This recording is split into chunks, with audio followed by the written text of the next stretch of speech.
Hey guys, it's Kevin Neeld here with Metabolic Elite. One of the questions I get asked the most often is how can I get faster? And I think there's a big misconception around speed training that in order to get faster, all you have to do is run sprints. There's a lot of different physical abilities that will impact an athlete's ability to develop and express speed.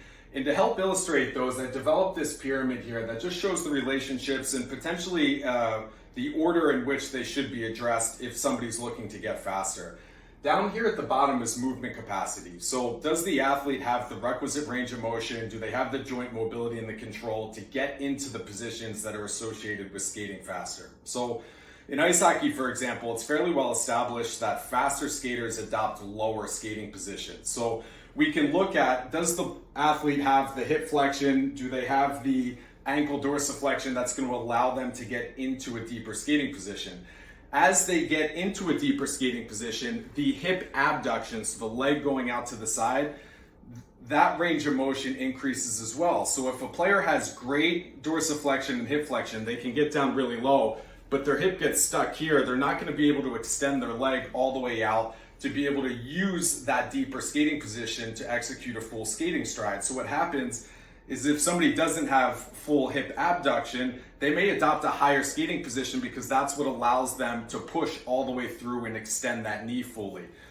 So step one is looking at the different ranges of motion at specific joints and making sure that an athlete has the ability to get into those positions and to maintain those positions. So, again, coming back to hockey, the deeper the position, the longer the stride. The longer the stride, the more opportunity there is to develop power, which is ultimately going to help the player generate more distance with every skating stride. So if a player does not have that, they're essentially filling up a smaller glass as far as their peak speed capacity, meaning there's going to be limitations in how much speed they can develop, ultimately because they're not able to get into better positions to be able to generate more power in those through the longer strides. So step one, movement capacity. Do they have the requisite ranges of motion to get into the positions associated with faster skating?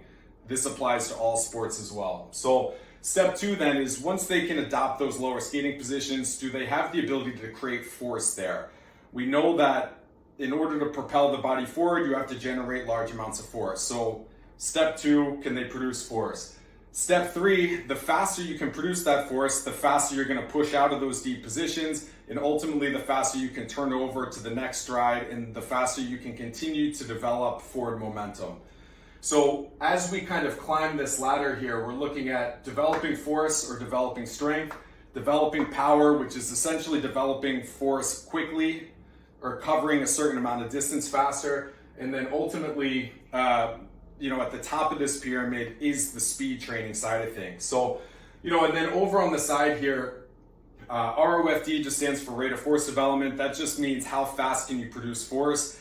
In most team sports, there's a need to be able to produce force quickly across different force levels. So, in ice hockey, there's battling situations in the corner where, you need to be able to maybe lean into a guy and then create force quickly to be able to create some separation between the two of you.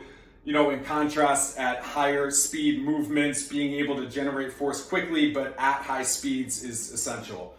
Over here on the side, a little bit more on the strength side of things, change of direction, first step quickness. As you're looking at, what types of speed drills should I do? If an athlete is really focusing on the strength and power side of things, complementing that with short distance accelerations and change of direction work can be really helpful. Up here at the top is just max velocity work. So, ultimately when athletes come to me and they say they want to get faster, we kind of go through this checklist of step one, can you get into the optimal positions needed to create high speeds? Step two, can you produce force from those positions? Step three, can you produce force quickly and can you generate power? And then step four, can you start to create separation, meaning can you create higher speed movements? So if you're an athlete that's looking to get faster, don't just run sprints. Circle back to this process and try to understand what might your major limiting factor be and what work do I need to do to address that.